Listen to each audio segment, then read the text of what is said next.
My name is Andy Ham. I'm the chair of the inquiry committee and a national event supervisor, and I'm going to talk to you today about Bungee Drop. So what we've got here is a setup that will help event supervisors, coaches set up for Bungee Drop. We've got a backdrop here, and each of these black lines and white lines are 1 centimeter tall. And this gives an idea for, we're looking at 1 centimeter resolution. On the very bottom of this, we've got sand, and the top of the sand is at the surface. If the bottle drops and hits the sand, it is a hit. Otherwise, what we do is we will have 2 cameras set up for this one drop height. One will be down at surface level, so that way there isn't a parallax error. And what a parallax error is if the bottle were to drop right here and my camera were down here, looking up, I would be estimating a different number, a wrong height. You want it to be right on. So we have one camera that's down at the surface level, and then another handheld camera, oftentimes a phone, that will follow the drop down. If it's a very high drop, a ways off the surface, that way we'll have one measurement from higher up, and it's not likely that that's going to place as highly, so only having one measurement is okay. If it goes all the way near the bottom, we end up having 2 measurements near the bottom, one from the handheld camera and one from the mounted camera right on the bottom to give us a good measurement there. And then next we're going to go up and take a look at the setup for the launcher. Okay, so we've got a drop mass here, and this will be the mass of this is defined in the rules, and it will be provided to students after impound is complete. And then we've got a carabiner, and here we've got an S carabiner with these little black, little plastic tubes that have been cut that allow this to not open. There must be a ring on the end of this, on the end of the cord, that has a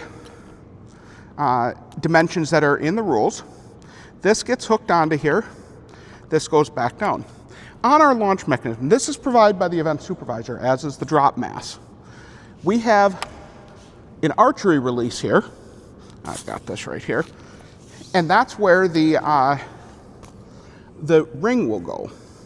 And then we have a clamp here that will clamp down the end of the cord. That's what the students determine where they want it to be clamped, so that way they can, that will be their drop. They can't change this cord, tie it, cut it, or anything, but they can clamp it at different spots. So we take this ring, and I just need to get that around there. And this goes right into here, and then is closed. And that sits there, and I like to just keep my finger on that. And then the students will have this measured at a certain spot, and they will determine that that is where they want to clamp this. So then they go through and they snap it down, and it clamps. And what this does is this snaps down, this holds this here. So this will drop, and it will be held here. The measurement of the height will be from this point down to the surface. So in this case, we would ask, is everybody ready? And then it would be 3, 2, 1, go. And there was the drop. And that would be measured down there and everything. And the students would then, keeping it clamped, pull this all the way up. And new this year, they get 2 drops at each height. So they can choose to make an adjustment at this height, or they could choose to take the bonus mass, which is a heavier mass, and attach that to this.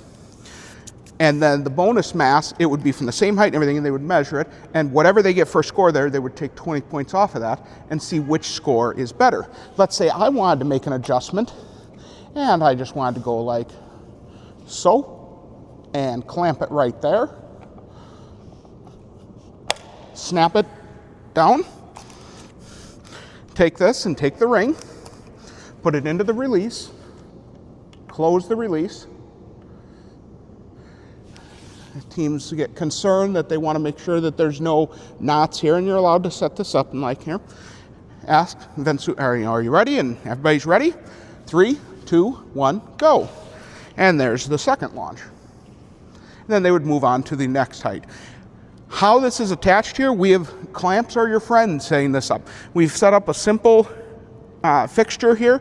We've clamped this top part, the release mechanism, to this board. The reason we're using this board is this is a circular rail. It would be hard to clamp to this, but we can clamp that to this rectangular-ish board, and then clamp that here. We're not clamped to the glass, we're clamped to the railings. And then this is what holds up the backdrop, and then this is brought up and clamped here once it is at the right height for the surface.